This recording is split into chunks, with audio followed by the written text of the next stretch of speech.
Hello and welcome to the Disability Entrepreneurs Festival. Today I have a special guest. I'm speaking to Dori Clark. Dori Clark is the author of Entrepreneurial You and Standout and Executive Education Faculty of Duke University Fuqua School of Business. It's fantastic to have you join us, Dori. Thanks so much for being here. Hi, Christina. I'm really glad to be speaking with you. Thanks. Um, I wanted to talk to you about branding, selling yourself, all of those kinds of things. It's a bit of an icky subject. Why do people struggle with it so much? You're right that a lot of times people perceive it as icky, but it doesn't have to be. I mean, ultimately, I think that where the stereotype comes from, or what freaks people out, is that they have a picture, sort of a stereotype in their head of what sales is like, and they assume that it's this very high pressure activity where you're forcing someone to do something they don't want to do. And for obvious reasons, to nice, normal, well-mannered people, that feels distasteful. And so if you have this idea that, oh, I have to do that, I have to force someone to do something they don't want to do in order to be successful, well, obviously you're going to be pretty ambivalent about it. But I think we all need to really reframe it and understand that if we have something that is legitimately valuable, if we have a service or a product that really can help people, we don't have to shove it down people's throats. But there's a big gap between shoving it down someone's throat and being completely invisible. What we need to do is make them aware of it. I think the attitude is, I have a thing. If you'd be interested in the thing, let's talk. It is ultimately low pressure, but some people, because they're so freaked out about the idea of selling, they don't even do that. And so if we can get more people to that stage, I think we're all going to be a lot more successful. So when we talk about, we might be selling ourselves or putting ourselves out there, or we might have a thing, as you say. Um, how does branding come into that space? And sometimes it's branding, it's me branding, and sometimes it's my business branding. How do I mix those two up? Yeah, so the way that I think about it, and I think that this is a really important question that you ask. Marketing and sales, we all talk about them together. There's these marketing and sales, they kind of fit together neatly. But I think it's really important to take a step back and to understand how they're different and how they fit together.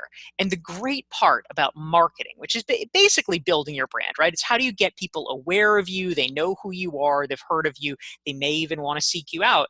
If you are really good at marketing, meaning stimulating demand for your product or service, sales becomes extraordinarily easy, because all sales entails at that point, they're already coming to you. It really is just saying, oh, I have the thing, I have the service, would you like it? And so the key is, especially if you're someone who's nervous about the selling process, over index on marketing and you will be in great shape. So how do you do it? What does that look like?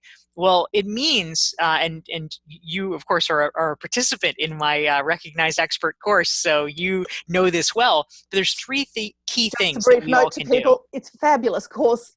Speak to Dori about it. Great to do.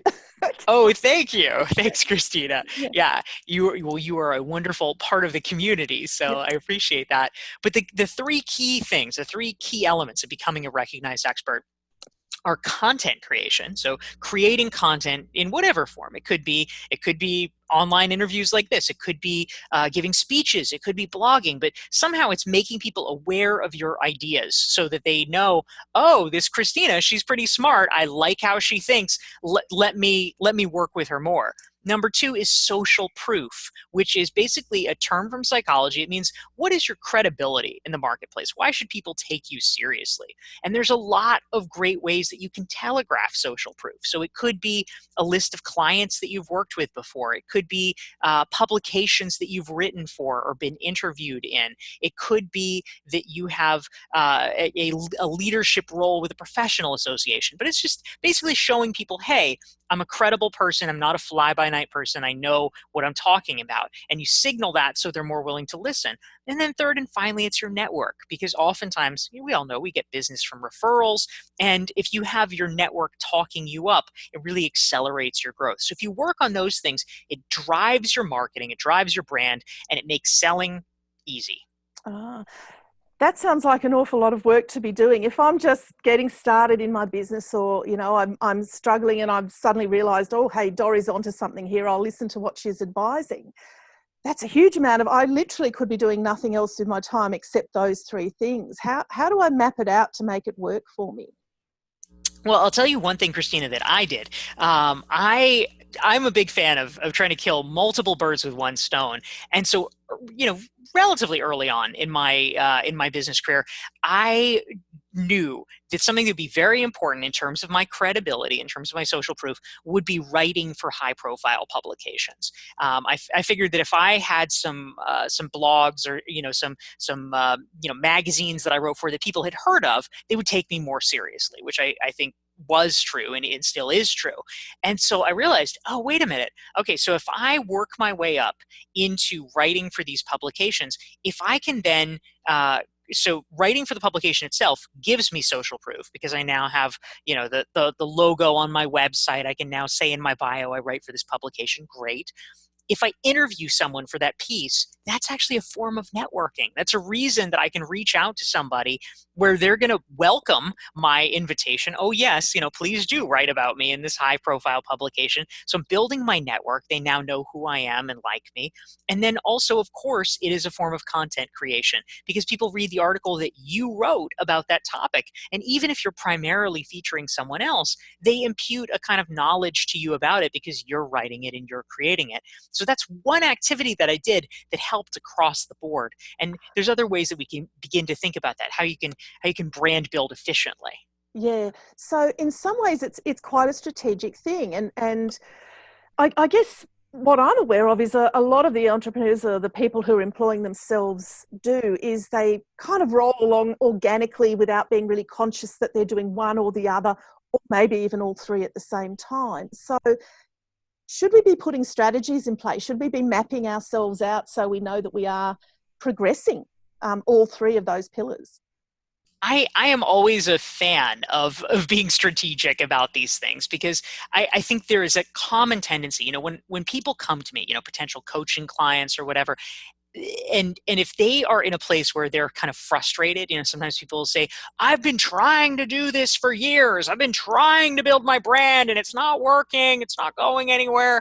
And so I'll ask, some questions obviously about, well, what have you been doing? What does this look like? And what I will often discover is that yes, they have been working very hard, but the problem is that they will usually be doing their favorite thing, their favorite aspect of brand building, and they just keep doing that thing.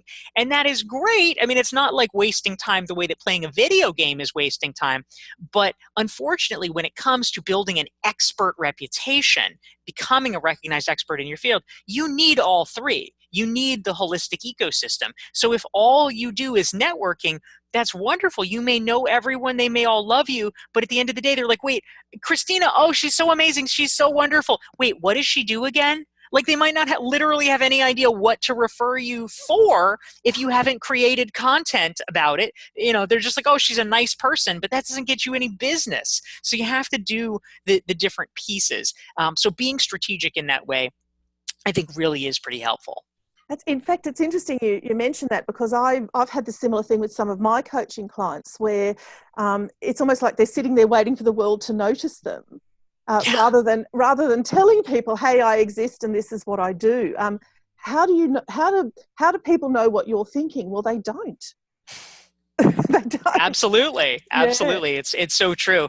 And so I think many of us just know intuitively, like, oh yeah, I do kind of like to do this thing more than the others. But I also have a free resource if anyone's interested called the Recognized Expert Evaluation Toolkit. And it's a scored assessment that helps people understand where they're strong and where they're weak. And folks can get it for free if they'd like it, DoriClark.com/toolkit. Excellent. We'll put that round during the festival through the Facebook page. Cool. It's interesting because it was in fact working with you, Dori. I hate writing. I really hate writing. It's just not me. I'm a speaker. I'm not a writer. And it was actually a piece of advice from you that said, there's no such thing as writer's block when you have to earn money doing it. It changed my life. It forced me to sit down and write. And in fact, generating content is something that you can do you can start doing one of those things that isn't so comfortable, that does feel unpleasant, that you're not keen on. And for a while, okay. I'm so proud of you. That's wonderful. You know, maybe I still hate writing, but I'm much better at doing it than I used to be. So it works, folks. It's really true. I guess once we put those three things together and people recognise what we think, they know what we've got to help them, they know what our service or product is, how can we tell that it's working? Yeah, so it's interesting.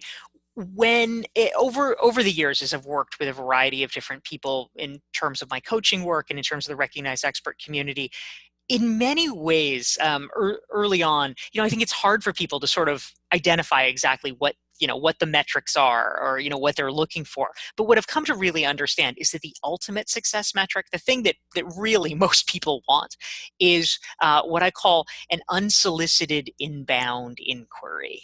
Meaning, out of the blue, someone says, Christina, I just saw your online summit. I just read your article. Will you please come give this $20,000 speech for me in Switzerland? Please. Something really exciting like that. And it just falls into your inbox from the heavens. That is what people are looking for. And I think, obviously, takes a while to get there, right? We're all impatient. We want it tomorrow. But the truth is, investing in your brand, I think there's nothing so analogous to it as investing in the stock market, right? Like it matters a lot. Like it seems ridiculous, but if you start when you're 20 or whatever, and you put in $10 a month, that will compound over time. And so similarly, whatever point you're at now, if you're 20, if you're 30, if you're 50, if you're 70, it does not matter. If you want to keep working, it is useful to start today and do little things. This is not about saying, oh, all you can do from now on, you forget your clients, you just have to write articles all the time. If you just develop the discipline of doing a little bit every day or every week, you write, one article a week. If you can't pull that off, write one article a month, like whatever it is. But over time, it adds up, and it's that accretion that begins to show momentum. It is very rare that one article will magically get you a client, although that could happen. But over time, that body of work, the fact that when people Google, whatever topic is your topic, whether it's women's leadership or it's, how to be more authentic or whatever, and they see, oh my gosh, I looked up this one topic and 10 of the articles are by this one person. Obviously, I need to reach out to him, or I need to reach out to her. And that is how you can begin to really draw people in. So it's, at first you see small things. You see, oh, this person says, can I have you on the podcast? Can I quote you in this article? Just little, oh, could you give this speech for free? Those are the little signs. I call them raindrops, and you see them. But by the time you've been doing it consistently for 2 years, 3 years, 5 years, you are going to begin to start to see, or at least typically my coaching clients and folks in the recognized expert community have seen, if they put in the work over a few years, they begin to really see the exciting stuff come, which is pretty cool. And that's what I'm hearing there is persistence. Keep at it. Yes, for sure. You do for a long time. I mean, right? This is obviously why not everyone does this. If it were easy, everyone would do it. But the reason that people don't is that you have to do things for quite a while before you see any return. And you just feel like it's not working. And you have to have faith. But if you are willing to do that, if you're willing to persevere during the times when it doesn't seem like it's working, that is the part, that is the sort of snowballing that gives you the competitive advantage on the other side of the moat that you have built. Yeah, okay. And it's something that we see a lot of, people starting a business and then it didn't work. 6 months, 12 months, nothing happened for them. They give up. So it's taking a bit longer than that, isn't it? When it comes to building a brand as a recognized expert, what I advise people is that it typically takes between 2 and 3 years to really start, in many ways, to see any result, right? Like it's this sort of fallow period in the wilderness, which is why it's important to have a community of supportive people around you, like you've experienced in the Recognized Expert Yeah. community. You have people encouraging you and showing you the way, sharing success stories so that you have the faith to keep going. But then once you begin to hit that point, a couple years in, you do start to see little signs of momentum. And by the time you get to around, year 3, year 4, year 5, it's like, wow, this is really happening. This is really a thing.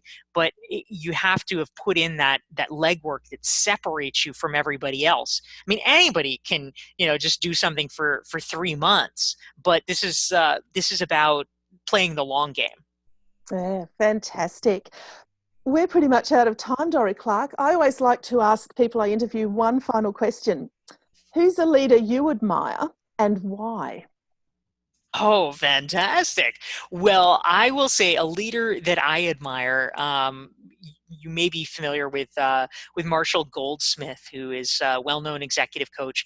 And something that I really think is lovely is that a few years ago, when he was coming up on his 70th birthday, he decided he wanted to essentially create a legacy project for himself, where he decided to create a cadre of what he called the 100 coaches. He would bring together people to, as he likes to say, teach them everything that I know. And he does this for no fee. He's just doing it to share his knowledge and to give back. And as he also likes to say, the only price of admission is that years later down the road that you'll do something similar. You'll find a way to pay it forward as well. And so I love that spirit of generosity and really wanting to share one's knowledge. And so Marshall, I'm lucky enough to be part of the 100 Coaches group with him, and so I am very excited to be able to work with him and to see him up close. Fantastic. The lovely Marshall Goldsmith. And again, there's plenty of resources out there that we'll share about Marshall. He's fantastic. Love him to bits. Thanks so much, Dory Clark. It's been absolutely wonderful to catch up with you today and to hear some of your thoughts about how to brand, how to market, and persistence. Thanks so much for your time. Christina, thanks so much.